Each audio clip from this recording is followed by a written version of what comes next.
Olá, sejam muito bem-vindos ao podcast que eu gosto de chamar de Sinceramente o nosso momento de reflexão semanal e o meu diário de pensamentos. Feliz quinta! Hoje começa mais um episódio que vocês mandaram o tema, vocês sugeriram, e é ansiedade social. Se você quer sugerir o seu tema também, é só ir no Instagram, @sinceramentepod, sinceramente-pod, e ter a sua indicação de tema. Eu me lembro das minhas primeiras interações sociais. É claro, não acho que eu era um bebê, né?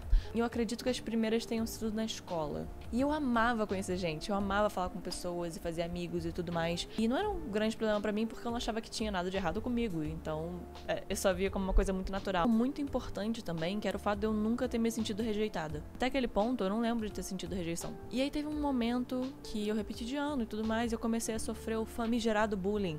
Ali eu lembro de ter sentido a primeira rejeição da minha vida, significativa, assim, que marcou minha mente, né? E ali eu comecei a sentir que tinha, de fato, algo errado comigo. E essa história me leva a anos depois, com muito menos autoconfiança, muito menos amor próprio. Meu Deus, não existia mais. Porque a vida acontece, a gente vai passando por coisas e a gente vai achando que a gente é menos e menos importante. A vida testa a gente. E eu lembro de me sentir nessa fase em que eu finalmente me senti aliviada. Óbvio que feliz eu não tava, né? O mundo tava da forma que tava todo mundo em lockdown, então não tava tipo, ei, maneiro, o mundo tá acabando, foda, hein? Oh, pandemia global, irado. Tipo, isso não era uma coisa que tava passando pela minha cabeça. Mas lá no fundo tinha uma parte minha que tava implorando por uma pausa, por um redescobrimento de mim mesma, por um recolhimento mesmo. Então eu me senti por muito tempo culpada de admitir que em algum momento da pandemia eu senti esse alívio de não ter que sair do meu ambiente e da minha particularidade pra poder tentar o quê? Qualquer coisa, porque nessa época eu tava desesperada, eu não queria me mexer, eu tava em depressão, né? Não era muito desespero, era mais depressão. Então eu não queria fazer nada, eu não queria pensar em nada. E aí eu não tinha que entrar em contato com essas oportunidades de rejeição, porque era assim que eu via as oportunidades de socializar.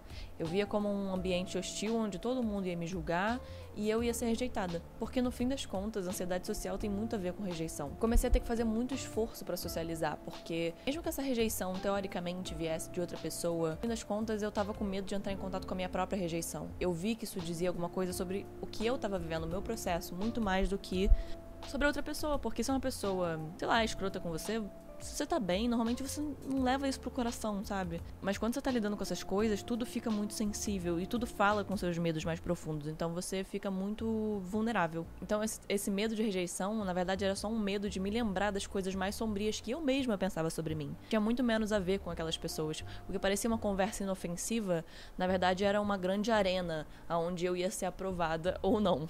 Nossa, e a rejeição parecia tanta que eu preferia só fingir que eu não existia. E eu acho que isso também é ansiedade social. É quando você realmente não quer ser percebido por ninguém. Você tem nervoso dos olhos dos outros em você, sabe? Da visão que eles vão ter de você, dos julgamentos que eles vão fazer sobre você. Eu não queria ser notada. E se você passa por isso, provavelmente você também não. Eu lembro que eu observava meticulosamente as pessoas também. Cada ambiente de socialização parecia tipo uma certa...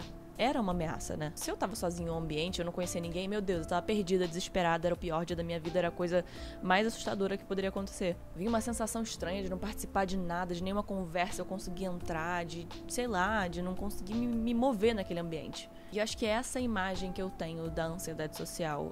Por mais clichê que pareça, na minha cabeça vem esse momento pra mim, onde é tipo, uma pessoa que não tá ali. Ela tá ali, mas ela não tá. E aí tem um monte de gente em volta conversando sobre várias outras coisas e vivendo as vidas delas e confraternizando e tudo mais, e tem essa pessoa que tá ali flutuando. E eu me senti muito assim nesse momento, principalmente nessa fase. E até falar sobre isso me deixa um pouco desconfortável, porque a imagem é tão vívida do sentimento, aquela coisa deslocada e tudo mais, que mesmo eu não tendo isso mais hoje em dia, eu ainda fico tipo... Assim que o lockdown acabou e foi voltando, e aí ficou comigo só essa sensação de dor mesmo, de sentir que eu precisava performar perto das pessoas. Eu não podia ser eu mesma, porque deixar a minha essência ser conhecida pelos outros era uma possibilidade, uma em 1 trilhão, óbvio, ainda assim uma possibilidade de ser rejeitada. Então era exaustivo, porque eu não tava de fato ouvindo o que estavam falando comigo, eu tava preocupada em como eu ia ser percebida naquele ambiente, então nenhuma conversa era divertida. Esses olhos de people pleasing mesmo, de querer muito agradar, de querer muito participar, de querer muito ser incluso nas coisas, e aí tudo perdia sentido, porque nada era divertido, tudo parecia uma tarefa, um trabalho, uma grande obrigação. Por mais que fosse difícil também estar sozinha, sair estava se tornando até pior. E eu lembro, claro, dos momentos que eu comecei a pensar no álcool como um facilitador disso tudo, porque o álcool deixa a gente mais relaxado e propício à conversa e tudo mais, e animado. Então eu comecei a achar que era isso. Eu só seria legal se eu bebesse. E aí eu comecei a tentar entender a dosagem que era pra poder ser a pessoa ideal que eu queria tanto ser, pra eu deixar a pessoa ideal sair. Essa minha versão que eu achava que eu nunca conseguiria atingir se eu tivesse sóbria. E eu tinha esse feedback também, sabe? Tipo, nossa, você é tão divertida, caramba. E aí o meu cérebro automaticamente fez essa associação. Tipo, é por causa do álcool, não é por causa de nada que eu fiz, eu falei antes, porque eu tava performando. E quando eu deixei a, teoricamente, sol de verdade aparecer por causa do álcool, era isso, né? Então, as pessoas gostavam disso. Porque não existia uma quantidade mágica que eu ia ficar divertida, porque eu já era divertida sem. Só que eu não conseguia enxergar isso. Eu era fundado em muita insegurança. E é engraçado porque na época eu nem percebia. Eu me via tão mais autoconfiante do que em outros momentos da minha vida, que não era muito difícil, né? Mas eu não via isso como insegurança, era uma coisa muito mais subconsciente. Eu falava, só não é pra mim isso, de conversar com pessoas e conhecer pessoas novas e fazer essas coisas aí mais extrovertidas. Só não é pra mim, eu sou muito introvertida pra isso. E tudo bem, né? Tem gente que prefere mais sair, tem gente que prefere mais ficar em casa, tem gente que não gosta tanto de conversar, tem gente que gosta mais. Eu não sentia que isso era a minha verdade, sabe? Eu nem tinha me dado a chance de saber como eu era, de fato, sabe? Porque eu já tinha enfiado uma ferramenta super, tipo, péssima de uso, né? Que era o álcool, pra poder tentar disfarçar a minha pessoa, que na verdade estava só incomodada com tantas questões acontecendo no particular. Só que o problema nem estava ali, porque se eu nem assumia como uma insegurança, não tinha muito como resolver o problema, sabe? Se eu nem sabia qual era o problema. Tipo, nada disso era claro. Eu só ficava tipo, ai, não gosto de estar aqui. Não quero falar com essas pessoas. Eu não sei do que você tá falando. Eu ficava, tipo assim, pras pessoas, né? Tipo, na minha cabeça. Cara, eu não sei o que você tá falando. Eu não sei do que você tá falando. E aí eu comecei a auto-sabotar. Fiquei muito tipo, não vale a pena ir nesses eventos, não. Ei, que isso? Fica em casa. Se você não sai de casa, ninguém te rejeita. Mas eu também comecei a me desafiar muito a entender se era isso que eu realmente era. Então eu comecei a me levar em dates também, assim, sozinha mesmo. Eu não esperava as pessoas mais pra fazer as coisas. Eu ia lá e falava, cara, eu quero muito jantar em tal lugar. E aí eu ia e me levava pra jantar em tal lugar. E eu comecei a perceber esses ambientes de forma diferente. Não parecia tão assustador quando tinha menos gente.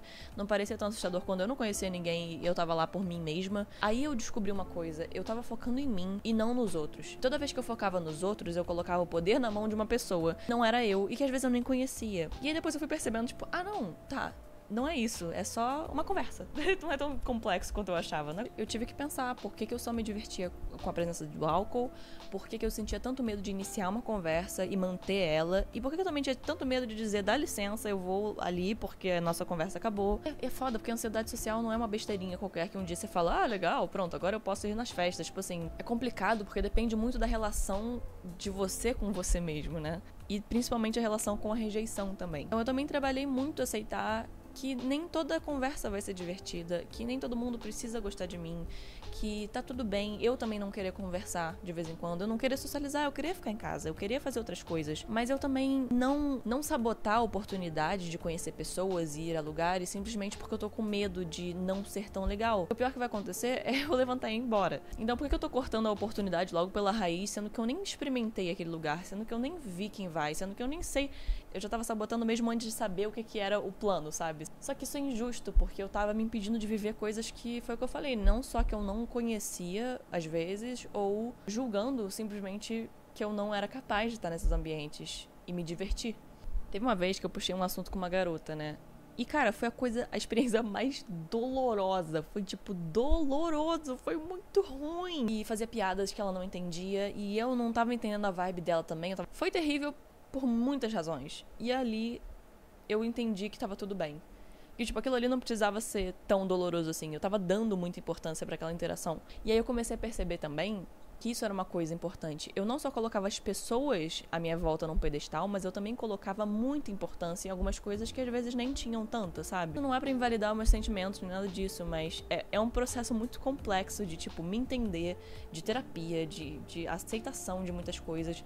Então, quando eu comecei a tirar as pessoas do pedestal e ver que simplesmente eram interações humanas que estavam acontecendo e que ninguém ali era melhor que eu, mais importante que eu e que não tinha nada de errado comigo, eu também pude tirar essa importância dessas interações que não davam certo. E hoje em dia eu nem penso nelas, sabe? É claro que é natural, né? Nem em todo lugar a gente vai se sentir confortável.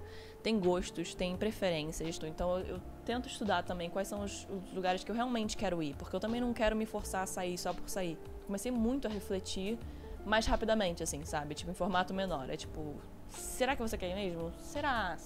Por que você não quer? Por que você quer? Eu posso escolher as coisas que eu vou e que eu não vou.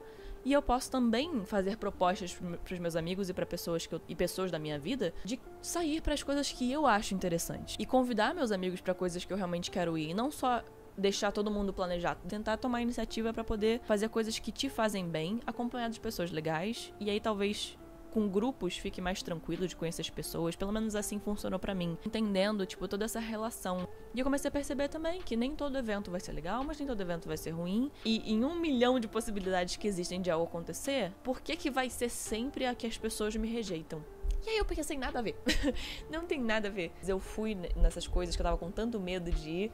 E foi incrível, e eu voltei com a energia totalmente mudada, e enfim. E tiveram momentos que eu fui em lugares que eu tava na dúvida, e foi ok. E eu voltei pra casa, e aquilo ali não me matou. Então é interessante pensar como a antecipação, sofrer por antecipação nesses momentos. Deixa eu chegar lá pra ver, se tiver chato, vai embora. Tipo, não existem leis, né? Eu acho que quando a gente tá lidando com ansiedade, a gente sempre acha que tem... Primeiro que tem só, tipo, uma possibilidade, que é a catástrofe.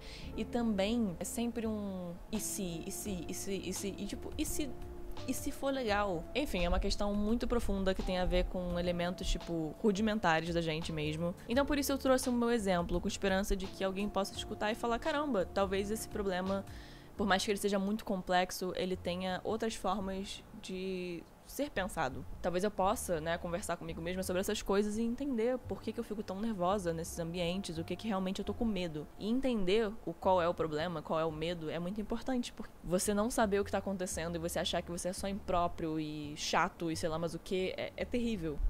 E só porque a gente é de um jeito um dia não significa que a gente vai ter que ser assim pelo resto da vida. Então, eu já fui muito tímida, eu já tive ansiedade social, e hoje em dia eu não tenho nada disso. Eu ainda tenho momentos em que eu me sinto insegura e que a minha timidez vem querendo entrar, mas eu também não deixo dominar, sabe? Pelo menos eu tento ao máximo, né, bater de frente mesmo e falar, não, cara, eu vou me questionar. Eu não sou imprópria para esse ambiente. Eu tenho o direito de viver, eu tenho o direito de socializar, de estar aqui como qualquer outra pessoa. Então por que eu tô achando que eu sou a pessoa chata da situação? Por que eu tô deixando isso na mão de qualquer pessoa que não seja eu? Se alguém me achar chata também, ninguém vai morrer por causa disso. Apesar de que essa pessoa deve ter muito mau gosto. Fofa, ego. Nem sempre a catástrofe é o destino. Enfim, tem tipos diferentes de pessoas, cada um vai preferir fazer de uma forma e viver de uma forma, né? Mas eu percebi que isso era um problema importante pra mim, que precisava de atenção, porque tava me prejudicando e eu não tava feliz dessa forma. E eu me vejo como uma pessoa extrovertida hoje, assim, eu ainda tô trabalhando na autoconfiança, é um processo que eu acho que nunca vai acabar, mas é divertido hoje em dia pra mim, sabe? Estar em ambientes sociais, conhecer pessoas, descobrir novos lugares, e também tem agora esse trabalho, como eu falei, de entender o que eu realmente gosto, o que eu realmente quero ir, o que realmente vale a pena pra mim, e não só um impulso de sair porque eu preciso sair também. Eu vou falar sobre isso em outro episódio. E é isso, eu espero que você tenha gostado desse episódio. Obrigada novamente por sugerir temas. Não esquece de ir no Instagram, @sinceramente_pode, deixar sua sugestão ou comentário ou feedback. Eu tô aberta a todos. Não esquece de divulgar, por favor, esse podcast pras pessoas, porque é muito importante pra mim. E se você tiver gostado, tá? Se não tiver gostado, manda pra alguém que você não gosta, porque aí já mata 2 coelhos com uma cajadada só, tá bom? Aproveita e se inscrevem também. É bom. Até semana que vem, às 6 horas, com mais um episódio de... Sinceramente.